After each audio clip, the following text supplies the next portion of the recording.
सेठ साहब, अमेरिका के किरदार की आपने बात की, वो फ्लक्चुएट करता रहा ओवर टाइम, आपने उसका हवाला दिया, रीजंस दिए, लेकिन अब जो अमेरिका दरमियान में आया, इससे पहले एतराज़ करते हुए कि हमारा कोई लेना देना नहीं है, उनको आना पड़ा, यहाँ तक कि आर्मी चीफ को कॉल करनी पड़ी। उससे पहले कंट्रोल एंड कमांड अथॉरिटी के इजलास तलब किए जाने की खबरें स्क्रीन पर आईं, लेकिन उसके बाद बात आगे नहीं बढ़ी।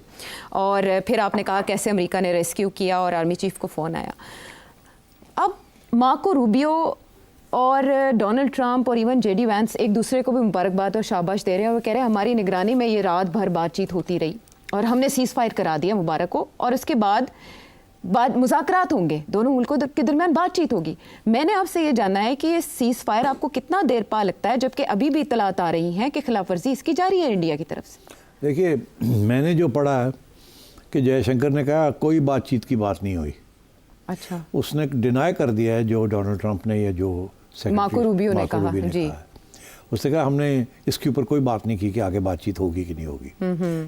अब बातचीत होगी कि नहीं होगी, यहाँ तो ये स्पेकुलेशन चल रही है ना कि अजीत दोवल और जनरल आसिम मलिक साहब ये या बैंकॉक में या कहीं और जी गैर जानिबदार मकाम, न्यूट्रल वेन्यू होगा, वहाँ जाके ये मिलेंगे। मगर जो बात हो रही है वो DGMOs की हो रही है, क्योंकि violations of the cease fire already चल रही हैं, जैसे अभी आपने जिक्र किया। क्योंकि DGMOs पॉलिसी नहीं फैसला करते, वो जो लाइन ऑफ कंट्रोल के ऊपर जो चीज़ें हो रही होती हैं उसकी बात होती है। अब कश्मीर के अंदर अभी भी खबरें यही आ रही हैं कि वहाँ झड़पें हो रही हैं और फायरिंग हो रही है।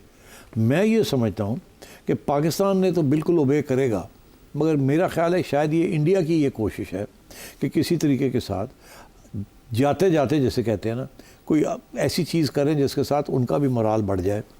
क्योंकि देखिए उनकी पिटाई तो हुई है, इसमें तो कोई शक नहीं है। तो और इंडिया के जो मीडिया है और इंडिया के जो आवाम है वो सवाल तो पूछना शुरू कर दिया उन्होंने कि जी ये क्या हुआ, आपने तो कुछ हमें ड्रामा बताया था, हमने तो वो किया। अब तो सारे चैनल्स जो हैं उनकी उड़ गए सारे, जो कह रहे थे लाहौर भी गिर गया, फलाना भी हो गया, ये भी हो गया, वो भी और उनको जो गोली दी गई थी वो चला रहे थे।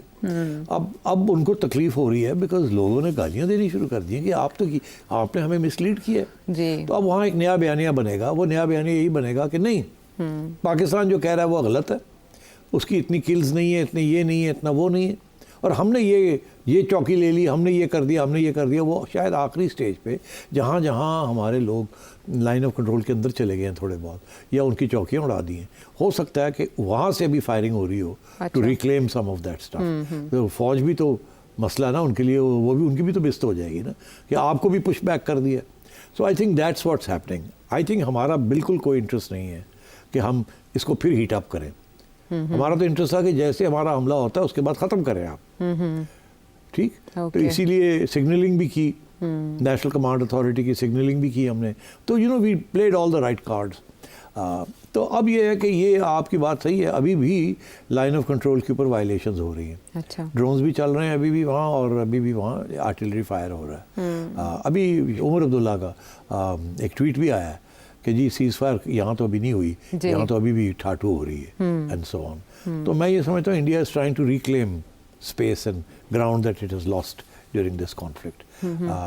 बट ये बड़ी अनईजी है, ये इसको बड़ी क्लियरली जो जिन लोगों ने ये पीस करवाई है, ये सीज फायर कराया है, they need to be very careful कि ये कुछ लोग वहाँ होंगे इंडिया में जो कहना चाहेंगे, जो कि हॉक्स हैं वहाँ, और हॉक्स हैं जो कि पता नहीं क्या सोच रहे थे, मुझे भी गालियाँ दे रहे थे और झूठ बोल रहे थे और धमकियाँ दे रहे थे पाकिस्तान को। बहुत से ऐसे लोग हैं दिल्ली में बेचारे foaming at the mouth like mad dogs. But अब क्या किया जाए, वो भी हाइपर नेशनलिज्म होती है, तो अब क्या किया जाए, झाग उड़ाते रहते हैं। हाँ, तो वो अब उनको समझ नहीं आ रही, क्योंकि एक मैं भी ट्वीट पढ़ रहा था बड़ी कि जी हम ये कर देंगे, हम वो कर देंगे, हम कभी भी नहीं थर्ड पार्टी मीडिएशन लेंगे। पता लगा थर्ड पार्टी मीडिएशन है क्या, चलो ਤੁਹਾਡੀ करो पता लगा कि आप ही गए सो तुसी कोई कराओ साडा जी, तो CNN कह रहा है आप खुद गए थे। हाँ वो बिल्कुल। तो अब बात ये है कि इस किस्म की डिल्यूजन, खब्ते अजमत का शिकार भारत जैसा मुंह वैसी चपेट। अब अनफॉर्चुनेट है कि ये बेचारे, I feel bad because they अपने बारे में इनके बड़े हाई ख्यालात हैं कि भाई हम बड़े ग्लोबल पावर बनने जा रहे हैं, ये होते जा रहा है। जब से नरेंद्र मोदी आया है, ये एक गोली दी गई है इंडिया की आवाम को। ये वो इंडिया नहीं है जो जवाहरलाल नेहरू ने बनाया था, जैसा भी था एक सेकुलर डेमोक्रेटिक इंडिया था, ठीक है, मल्टीपल सोर्सेज थे, जो वो कहता था कि लेट 100 फ्लावर्स ब्लूम, वो उसका ये था कि जितना इंडिया की डाइवर्सिटी है उतनी यूनिटी है, क्योंकि डाइवर्स कंट्री है ना बहुत, हम कितने कल्चर्स हैं, कितनी ज़ुबानें हैं, तो वो कह रहा था ये उसकी स्ट्रेंथ है। इन्होंने तो आके उसको कहा कि इक्को ही कौम है, थे इक्को ही सारा कुछ है, everybody is a Hindu and we all hate Muslims, we all hate lower caste, we do this. और मतलब है कि अखंड भारत, हिंदुत्व, ये सारे नजरियात डाल दिया और फिर नेबरहुड को कंट्रोल करने की कोशिश की। जैसे पहले श्रीलंका के साथ लड़ाई झगड़े, नेपाल के साथ लड़ाई झगड़े, मालदीव्स के साथ, हमारे साथ तो पुराने हैं, और आखिर में बांग्लादेश, तो हर जगह पे आइसोलेट हो गए। अगर इनको अभी भी होश नहीं आ रही कि भाई हम कहाँ जा रहे हैं, नरेंद्र मोदी से ज़्यादा डैमेज इंडिया का जो सिविलाइजेशन थी या जो इंडिया का रोमांस था, the world's romance with India, वो नरेंद्र मोदी ने सिंगल हैंडेडली डिस्ट्रॉय कर दिया। ये अहमदाबाद से ये शुरू हुआ और अभी तक ये चल रहा है। और मैंने आपको कल के प्रोग्राम में कहा था कि नरेंद्र मोदी अगली इलेक्शन नहीं जीतेगा। जी, मुजाहरे शुरू हो गए इंडिया में। और मैंने आपसे कहा कि जब आप जंग करते हैं तो जो जीत जाता है वो तो तगड़ा हो जाता है, जो हार जाए ना वो उड़ जाता है, वो बच नहीं सकता। आज नहीं कल, कल नहीं परसों। और ये हार जीत जो होती है ये ऑन द ग्राउंड नहीं होती, ये लोगों के दिलों में, लोगों की इमेजिनेशन में, लोगों की परसेप्शन में होती है, और हिस्ट्री लिखी जाती है। और आज नहीं कल, कल नहीं परसों, हर रोज़ लोग नई नई बातें वहाँ पूछेंगे। अब कांग्रेस भी दिलेरी के साथ पूछेगी, और मीडिया में जो लोग चुप थे बेचारे, डर था कि उठा के ना ले जाएं, डिसअपेयर ना कर दें, जिनको उन्होंने उनके चैनल्स बंद कर दिए, उनके ट्विटर अकाउंट्स बंद कर दिए, वेबसाइट बंद कर दी, अब वो बोलना शुरू करेंगे। एंड यू विल सी कि ये जयशंकर के लिए और नरेंद्र मोदी के लिए सरवाइव करना मुश्किल हो जाएगा। डेमोक्रेटिक सिस्टम है, सरवाइव कर भी जाएं, मगर दे will not survive the election. Awam India की पहचान जाएगी हुआ क्या है, और यही लोग जो कि इनको लाने वाले हैं यही बददिल हो जाएंगे कि इसने झूठ बोला हमारे साथ, हमें बेवकूफ़ बनाया है, और and they will not give him the vote that he wants. तो ये बैकफायर कर जाएगा इंडिया के, नरेंद्र मोदी के ऊपर। लेकिन डिफेंस मिनिस्टर की हद तक तो रेजिग्नेशन आ सकता है। राजनाथ साहब तो मानेंगे अपनी कमज़ोरी? हो सकता है, मेरा ख्याल है कुछ ना कुछ तो होगा डेफिनेटली, और बहुत सी बातें निकलेंगी। अब देखिएगा, यही इंडियन मीडिया जो है अब सवाल करना शुरू करेगा अपनी क्रेडिबिलिटी को बचाने के लिए, जो कि ये बातें करते रहे हैं, जिस किस्म की फजूल बातें करते रहे हैं, अब अपने आप को बचाने के लिए, क्योंकि आवाम तो कहेगी आपने, you are part of the falsehood, आपने जो कुछ किया। तो अब यही लोग अपने आप को बचाने के लिए तनकीद करेंगे कि हमें मिसलीड किया गया, हमारे साथ झूठ बोला गया, हमें एंड सो ऑन। तो my sense is Narendra Modi is in trouble. ये बच्चे अभी तो शॉर्ट टर्म में तो निकल जाएगा, मगर आई थिंक ये इसका जो नेगेटिव इम्पैक्ट है वो नरेंद्र मोदी, जयशंकर, ऐसे लोगों के ऊपर जिन्होंने ये सब प्लानिंग की और हॉक्स थे, उल्टा पड़ जाएगा, ये उल्टा हो जाएगा इनके ऊपर, आप देख लीजिएगा। जी, क्वेश्चंस पहले ही उठना शुरू हो गए, ट्विटर के ऊपर भरमार है। नरेंद्र मोदी जी की इंतजामिया ने कोशिश की है कि वो अच्छे खासे more than 8000 Twitter accounts block करवा दें। कुछ एक्सेप्ट की गई है उनकी रिक्वेस्ट और कुछ के ऊपर इनकार कर दिया गया। जी, ब्लॉक कर दिया गया। वो तो सुना नहीं जा सकता ना आपकी बात को। आप तो हमारे पहले सिपाही थे जो उधर गए और आपने जाके उनके कम से कम सहाफती मोर्चे तो तबाह कर दिए थे। तो अब मुझे ये कहिएगा सेठ साहब, मैंने हकीकत बयान की थी, मेरा कोई इशू नहीं है, मैंने तो हकीकत बयान की थी कि ये फॉल्स फ्लैग ऑपरेशन। एक्चुअली कोई और इस लेवल पे बात नहीं कर रहा था, इतने तयक्कुन के साथ आपने ये बात की और आर्ग्यूमेंट्स दिए उसके लिए, और उसके बाद सबने मानना शुरू कर दिया, क्वेश्चंस उठे, इनके अपने लोगों ने, अपने डिफेंस एनालिस्ट ने क्वेश्चन उठाए। लेकिन जाहिर है हिंदुत्व नजरिया या नरेंद्र मोदी जी जिस घोड़े पे सवार है वो फौरी तौर पर तो नहीं मानेंगे, लेकिन ये रिटेलिएशन काफ़ी थी उनको मनवाने के लिए। अगर पाकिस्तान ये रिस्पॉन्स ना देता तो क्या रिजल्ट मुख्तलिफ होता? देखिए, ये कल हमने डिस्कस किया था कि अगर पाकिस्तान ये देगा या नहीं देगा, देना चाहिए या नहीं देना चाहिए, और उसमें बात वही आ रही थी कि ये जो अगर नहीं देंगे तो इंडिया जो उसका मकसद है न्यू नॉर्म इस्टेब्लिश करने का, वो हो जाएगा। अगली दफ़ा अगर फिर कुछ होगा तो ये चढ़ाई कर देगा, इसलिए उनको मुंह तोड़ जवाब देने की ज़रूरत है। प्रॉब्लम क्या था? प्रॉब्लम ये था कि अगर आप मुंह तोड़ जवाब देते हैं तो इंडिया उसके बाद शायद रिस्पॉन्ड करे, बिकॉज वो चुप तो बड़ा मुश्किल हो जाएगा चुप करना। मगर मेरा ख्याल है जिस तरीके से जवाब दिया, वो भी जवाब उस स्टेज पे दिया जब इन्होंने एक हमला फिर किया, वो जो हमारे एयरफील्ड्स को अटैक किया। Then we took the decision कि अब करना है। एंड आई थिंक उस वक्त तक हमने अपना मौक़िफ़ सऊदी अरेबिया को भी बता दिया था, अमेरिकनों को भी बता दिया था, जी। टर्की को भी बता दिया था, सबको बता दिया था कि, और जब इन्होंने ये किया तो हमारा मौक़िफ़ करेक्ट प्रूव हुआ कि ये देखें ये नीयत नहीं ठीक इनकी, ये फिर गड़बड़ ना करें, हमने तो रेस्टोरेंट शो की हुई है अभी तक। उस वक्त जैसे आपने बताया DG ISPR आया और वो लाल सुरख था कि अच्छा हुन अब फिर आपने ये किया, उस वक्त तक restaurant that was the end of restaurant. तैयारी इन्होंने की हुई थी जैसे इन्होंने कहा था हमने कि हमने तैयारी की हुई, अगर हमने किया तो आप याद नानी याद आ जाएगी आप। वो नानी याद आ गई ना, जिस तरीके से इन्होंने अटैक किया और उनको डिसेबल किया। इट वाज फ्लॉलेस, यानी ना वो कैप्चर कर सके ना वो हिट कर सके। सो आई थिंक ये जो नरेंद्र मोदी की जो वीडियोस आ रही हैं ना, बैठा हुआ ऐसे करके जी, झुक के बैठा हुआ है और बाकी सारे मुंह लटके हुए हैं, शक्लें मुंह लटके हुए हैं, बुरी हालत हुई हुई है। तो व्हाट टू डू नाउ, तो वो बता रहा होगा उनको कि we are having to sue for peace, ये हमारे हाथ से ना गेम निकल जाए एंड गड़बड़ी ना हो जाए। डोंट फॉरगेट, इस वक्त मुझे एक लफ्ज़ याद आता है, एक दफ़ा नहीं 2 दफ़ा जॉन मर्शहाइमर हैं, बहुत बड़े इंटरनेशनल रियल स्ट्रक्चरलिस्ट एक्सपर्ट, उनको इंडियन मीडिया इंटरव्यू कर रहा था। उन्होंने 2-3 दफ़ा एक बात कही, इंडियन मीडिया वालों ने उसको जान के उठाया नहीं। उन्होंने 2 बातें कही, उन्होंने कहा एक तो पाकिस्तान करेगा, अच्छा, दूसरी चीज़ उन्होंने ये कहा कि ये जंग इंडिया के लिए बुरी निकलेगी, इंडिया उसके लफ्ज़ से India can not afford to have this war. Okay, अब उन्होंने, मैं होता तो मैं पूछता कि आपका क्या मतलब है अफोर्ड नहीं कर सकता, हथियार तो हैं उनके पास और बड़े कौन, तो पता लगता क्या उनका जहन में था। मगर मैं बता देता हूँ आपको कि उनके जहन में क्या था। इंडिया की जो GDP ग्रोथ है ना इस वक्त वो अबाउट 5.56%, और इंडिया की जो एम्बिशन है कि जी 4th largest economy in the world जी बनना, राइट, उनका ये ख्याल था कि ये जो सारी फॉरेन इन्वेस्टमेंट आ रही है यहाँ, ये सब कुछ जो इंडिया के, अब चाइना से बहुत सारी चीज़ें शिफ्ट हो रही है ना, अभी एप्पल ने अनाउंस किया था, क्या किया था कि अब हम रिलोकेट करेंगे। इसी तरीके से बहुत से लोग इंडिया वापस जा रहे थे, सऊदी अरेबिया, UAE, अमेरिका, सब इंडिया में इन्वेस्टमेंट्स लेके जा रहे हैं।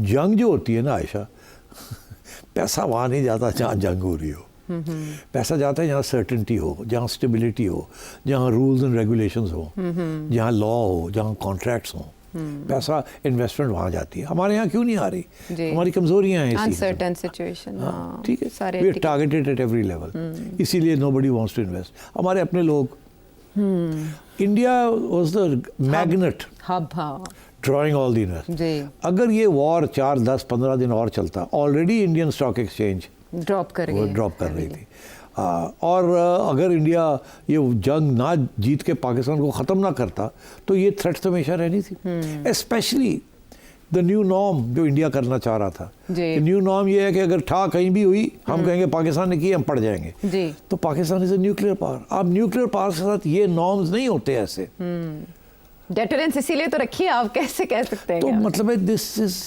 अच्छा अब ये इसे वो कहते हैं ह्यूब्रिस, गलत फहमी, अपने बारे में बहुत हाई सोचना और एम्बिशन, और क्योंकि ये पाकिस्तान कार्ड सक्सेसफुल रहा है नरेंद्र मोदी के लिए, तो ये again it was an attempt to do that. John Mearsheimer was right, India could not afford this war, मगर इतना वॉर हिस्टीरिया क्रिएट कर दिया गया आयशा कि यकीन करने लगे। और मैं आपको बताऊं, मेरे बड़े लिबरल इंडियन दोस्त भी इसका शिकार हो गए और बड़ी बदकिस्मती से तल्लुकात भी ख़राब होने जा रहे हैं, बिकॉज वो सुनने के लिए तैयार नहीं थे। अल्लाह करे कि वो उन्हें अब अकल आ जाए कि भाई अपने देखें, हम गरेबान में झांके, देखें ये हाइपर नेशनलिज्म जो है आपकी, ये बेसिस इसका वो नहीं है। नेशनलिज्म ठीक है, हाइपर नेशनलिज्म ठीक नहीं है। हाँ, कुछ भी चीज़ जो है वो कसरत से हो तो मुहलिक साबित होती है। हमारी फौज ने तो आपको गेट वेल सूट कह दिया है, अब आप अपने इलाज खुद करें, अपनी अदाओं पे गौर करें तो मेहरबानी होगी। वापस आते हैं एक ब्रेक के बाद।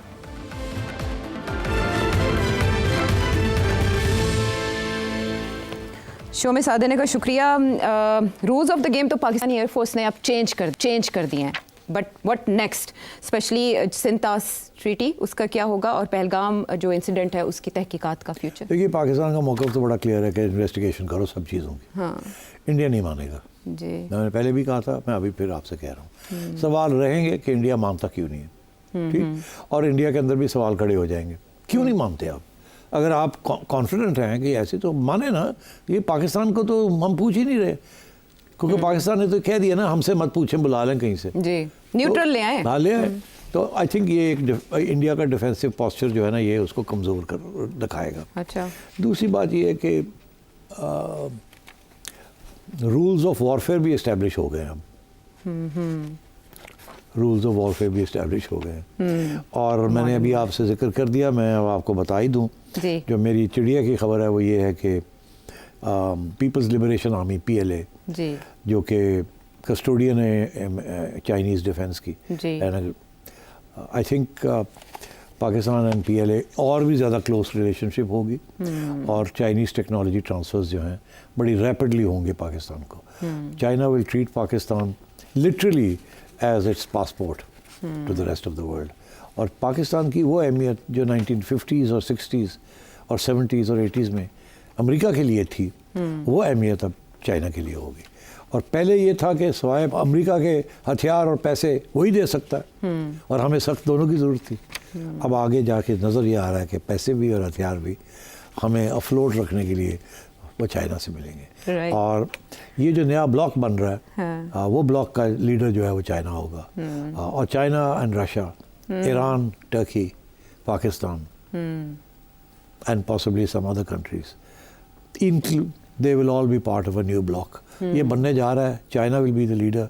करेंसीज भी होंगी, स्विफ्ट जो ट्रांसफर्स हैं ऑफ कैपिटल, वो भी within 5 years, within 5 years नक्शा बदल जाएगा। नक्शा बदल जाएगा, ग्लोबल पॉलिटिक्स का, ग्लोबल पावर हाउस का, and everything. And I think Pakistan is in the right camp. Right. ओ, आपने इंडिया में तो सियासी मुस्तकबिल बता दिया हुकूमत का, पाकिस्तान में इस कामयाबी का क्रेडिट आप किसे देते हैं और सियासी तौर पर किसको फ़ायदा होगा? देखिए, जाहिर है कि PTI वाले हमारे दोस्त जो मर्ज़ी समझें, मगर ये हुकूमत सिविल और ये फ़ौजी क़यादत, ज़ाहिर है दे आर स्ट्रेंथन्ड।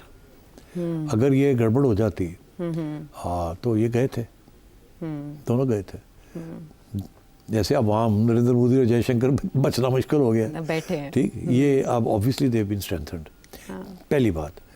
दूसरी बात ये है कि confidence in this government survival and this hybrid arrangement और भी बढ़ जाएगा। तीसरी चीज़ ये है कि PTI को भी अब देखना पड़ेगा कि कैसे, how do you get back into the equation, because एक बहुत चैलेंज आ गया था ना कि अब इस स्टेज पे फ़ौज को सपोर्ट करना है कि नहीं करना, इस गवर्नमेंट को सपोर्ट करना है कि नहीं करना। और PTI ने पहले तो नमक डोल रही, कुछ लोगों ने कहा कि वी हैव टू सपोर्ट, कुछ लोगों ने फिर भी अपनी तनकीद जारी रखी और गाली गलोच लगे रहे, स्पेशली सोशल मीडिया वाले। यहाँ भी कुछ लोग थे, पहले इंथ्यूजियाज़म नहीं थी, बाद में they all fell in line, realise कि इस वक्त नेशनलिज्म और कंट्री कम्स फर्स्ट। तो बड़ी अच्छी बात है ये एटीट्यूड अगर बाकी चीज़ों के ऊपर भी PTI का हो, फॉर एग्ज़ाम्पल IMF प्रोग्राम है या कोई और इस किस्म की चीज़ें हैं या फॉरेन विजिटर्स आते हैं, उसको बॉयकॉट ना करें। तो make a distinction between the national interest and your party political interest.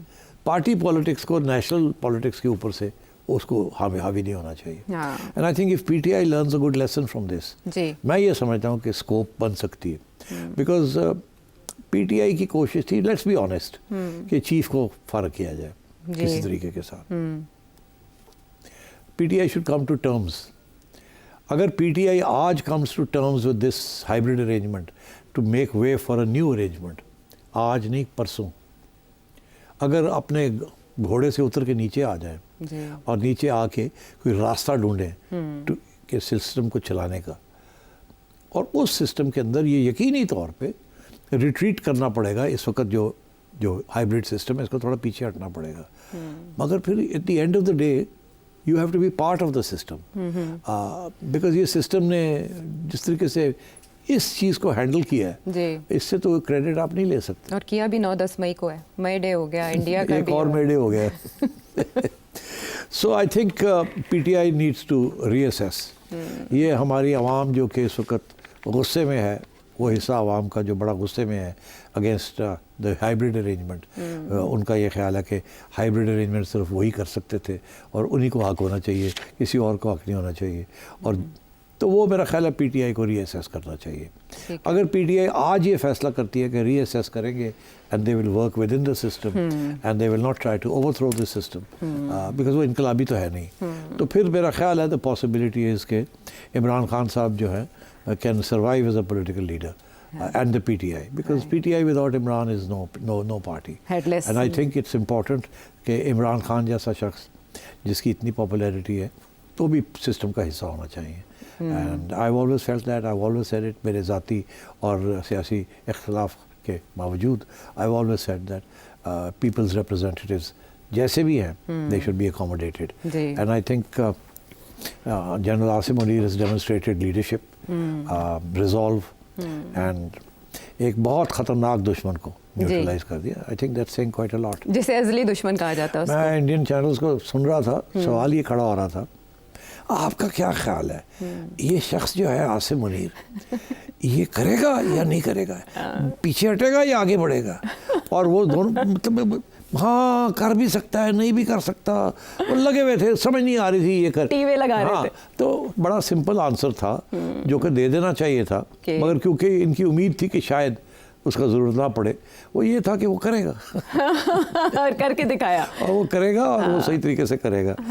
तो इसलिए I think this country owes a debt to the chief and to the Pakistan armed forces. बड़ा ख़तरनाक मोड़ था एक हेजमन बुली Narendra Modi and the BJP, not India. It's Narendra Modi and the BJP and the RSS. They are a danger to India. They are a danger to Pakistan. They are a danger to the region. They are the new Nazis of the world. Right.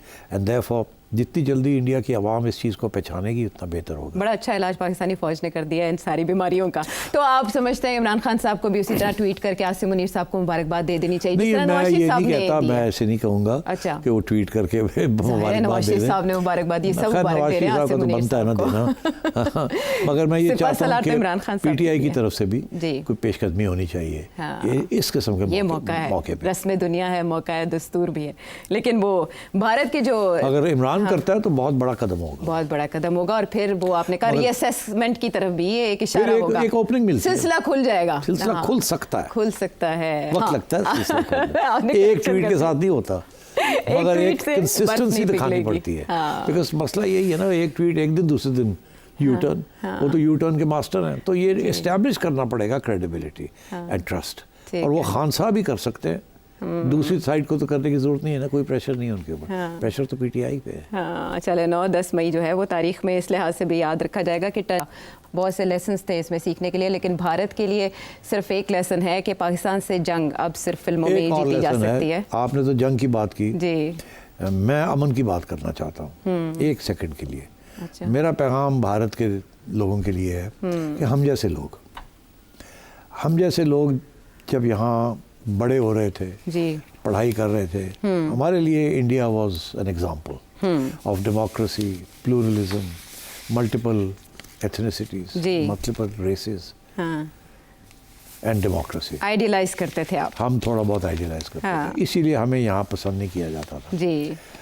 आज we are the most disappointed कि India की आवाम ने किस किस्म के murderous सियासी जमात को पावर में लिया, बट दैट्स देयर राइट।